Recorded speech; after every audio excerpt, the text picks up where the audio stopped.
Davidson weekdays bring students with differing talents and interests together in a unified desire for academic excellence. How is it then that our weekends are divided by a hill? Intrigued by speculation regarding students who choose not to venture down the hill, we set out to explore the disparity between lifestyles at Davidson. I feel like life down the hill, at least as far as I've experienced it, which is generally when I go down the hill, as they say, is a bit more social.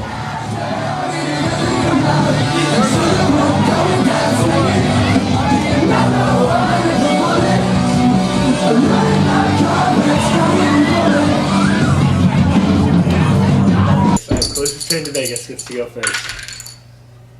It is. Wait, you remember three trains? Yes, you did. You Couldn't didn't even throw put one one of train. your own. Rethrow. No, I'm just being stupid. I don't get to go first. Wait.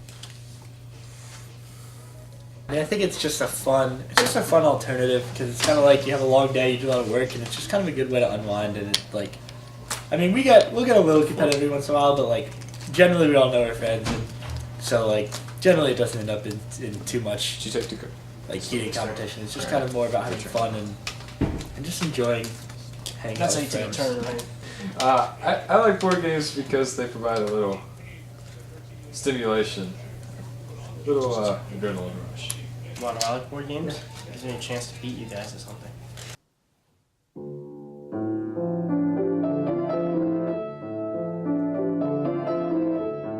I had a pretty big competition in mid-October, and for the first couple months of school, it was 3 or so hours a day.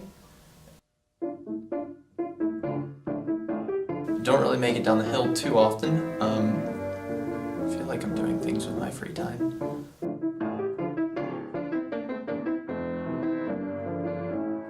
But I'd say I'm definitely in the group with several different groups of friends, and it's just, you know, who I'm involved with. I definitely have friends that I know through the piano, definitely have friends who I know from major, definitely have friends who I don't know why I'm friends with them, it's just that's sort of how it is.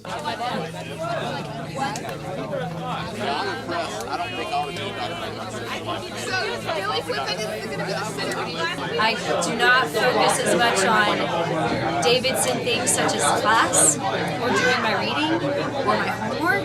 In terms of priorities, they're different. You know, I'm not going to prioritize school necessarily in the same way that other people do.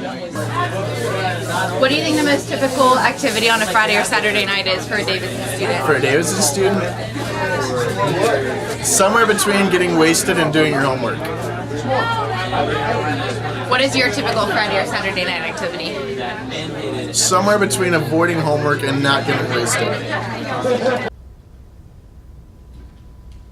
Students here talk about the invisible 500, a hypothetical group you never see or get to know. The question is, if they're invisible, how do we know they exist? I may well be part of it. We are all. It's a real thing. You know, it's tough for us to give evidence because we don't really see them, but they're here. I feel like a lot of people think that when they think that kids are part of the invisible 500, they really just don't know about some of the things, extracurriculars they do behind the scenes. I mean, I think it's just like the people who kind of have their own like very small friend group and the people like you always see with the same friend group. So I mean, I think like they're definitely known to a few people. I'd say, to me, there are certainly 500 people who I don't know and I don't usually see. My first year hall counselor, Colin Thompson, he sort of actively fought against the invisible 500. That no, it's just you don't cross paths with those people. There are other people that do. There may be some people who really only school room. But those people are few and far between. Most people are very involved in something, and because they're very involved in something, it makes them less involved in other areas and less visible in other areas that I happen to be in. I would say that I personally have an invisible 500. Nothing against them. I'm sure they're great people. It's just our paths don't cross. And I think it's not impossible, but I think it would be difficult to cross paths with all 1,800 students here on campus.